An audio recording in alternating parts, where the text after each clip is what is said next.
നമസ്കാരം,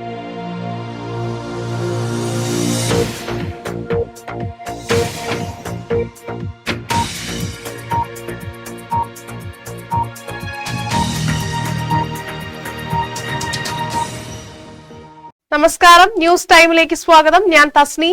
ആദ്യം ഇന്നത്തെ പ്രധാന തലക്കെട്ടുകളിലേക്ക്. സിറിയയിൽ സ്വാതന്ത്ര്യ പ്രഖ്യാപനം നടത്തി വിമത സഖ്യം ഹയാത്ത് തഹരീർ അൽ ഷാം. അന്ത്യമാകുന്നത് അസദ് കുടുംബത്തിന്റെ അരനൂറ്റാണ്ട് പിന്നിട്ട ആധിപത്യം. ഇന്ത്യക്കാർ സുരക്ഷിതരെന്ന കേന്ദ്ര സർക്കാർ. വിഴിഞ്ഞം തുറമുഖ വരുമാനത്തിൽ അർഹതയുണ്ടെന്ന് കേന്ദ്ര ധനമന്ത്രി. സംസ്ഥാന സർക്കാരിന് കിട്ടുന്ന വരുമാന വിഹിതത്തിൽ നിന്നാണ് കേന്ദ്രം ആവശ്യമുന്നയിച്ചത്. ലോക ചെസ് ചാമ്പ്യൻഷിപ്പിൽ കിരീട പ്രതീക്ഷയുമായി ഇന്ത്യ.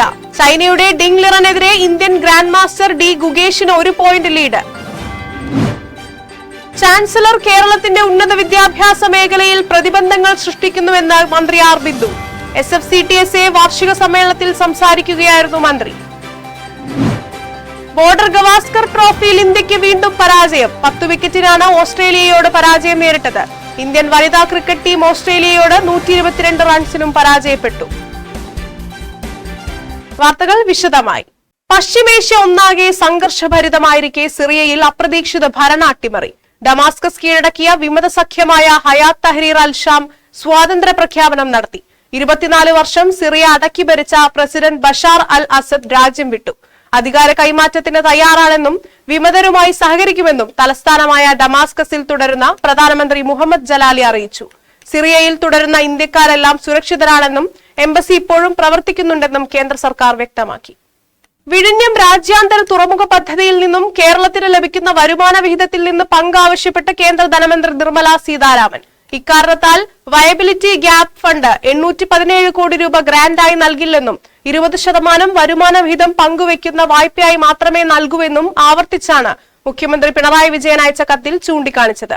കൊമേഴ്ഷ്യൽ ഓപ്പറേഷൻ ആരംഭിച്ച 1 വർഷത്തിനകം കേന്ദ്രം മുടക്കുന്ന VGM ഫണ്ട് GST വീതമായി കേന്ദ്ര സർക്കാരിലേക്ക് ലഭിക്കുമെന്നിരിക്കെയാണ് പുതിയ സമീപനം സ്വീകരിക്കുന്നത്. ചരിത്രത്തിലെ ഏറ്റവും പ്രായം കുറഞ്ഞ ലോക ചെസ് ചാമ്പ്യൻ എന്ന നേട്ടത്തിലേക്ക് 18-കാരൻ ഡി ഗുഗേഷിന് ഇനി വെറും 1.5 പോയിന്റ് അകലം മാത്രം. സിംഗപ്പൂരിൽ വെച്ച് നടക്കുന്ന ലോക ചെസ് ചാമ്പ്യൻഷിപ്പിന്റെ 11ാം ഗെയിമിൽ ചൈനയുടെ ഡിങ് ലിറനെതിരെ ഗുഗേഷിന് 1 പോയിന്റ് ലീഡായി. നിലവിലെ ലോക ചാമ്പ്യനായ ലിറനെതിരെ 3 ഗെയിമുകൾ കൂടി മാത്രമാണ് ബാക്കിയുള്ളത്.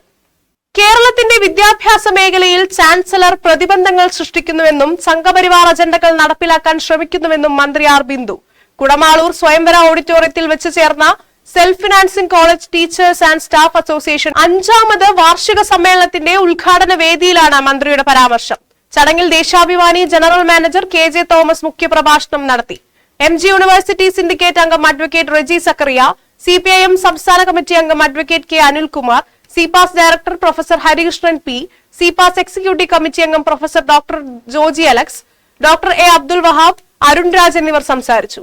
സമ്മേളനം ഡോക്ടർ A അബ്ദുൽ വഹാബിനെ പ്രസിഡന്റായും പ്രൊഫസർ സുമാ വി മാധവനെ സെക്രട്ടറിയായും തെരഞ്ഞെടുത്തു. CPASന്റെ കീഴിലുള്ള 42 സ്ഥാപനങ്ങളിലെ അധ്യാപകരും അനധ്യാപകരും സമ്മേളനത്തിൽ പങ്കെടുത്തു.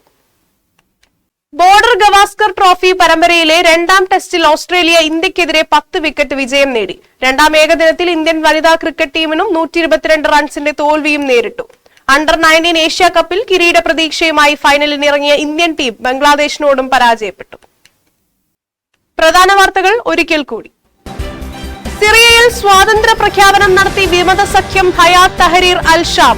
അന്ത്യമാകുന്നത് അസദ് കുടുംബത്തിന്റെ അരനൂറ്റാണ്ട് പിന്നിട്ട ആധിപത്യം. ഇന്ത്യക്കാർ സുരക്ഷിതരെന്ന് കേന്ദ്ര സർക്കാർ.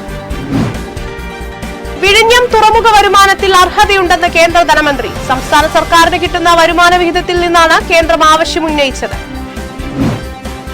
ലോക ചെസ് ചാമ്പ്യൻഷിപ്പിൽ കിരീട പ്രതീക്ഷയുമായി ഇന്ത്യ. ചൈനയുടെ ഡിങ് ലിറനെതിരെ ഇന്ത്യൻ ഗ്രാൻഡ് മാസ്റ്റർ ഡി ഗുഗേഷിന് 1 പോയിന്റ് ലീഡ്. ചാൻസലർ കേരളത്തിന്റെ ഉന്നത വിദ്യാഭ്യാസ മേഖലയിൽ പ്രതിബന്ധങ്ങൾ സൃഷ്ടിക്കുന്നുവെന്ന് മന്ത്രി ആർ ബിന്ദു. SFCTSA വാർഷിക സമ്മേളനത്തിൽ സംസാരിക്കുകയായിരുന്നു മന്ത്രി. ബോർഡർ ഗവാസ്കർ ട്രോഫിയിൽ ഇന്ത്യക്ക് വീണ്ടും പരാജയം. 10 വിക്കറ്റിനാണ് ഓസ്ട്രേലിയയോട് പരാജയം നേരിട്ടത്.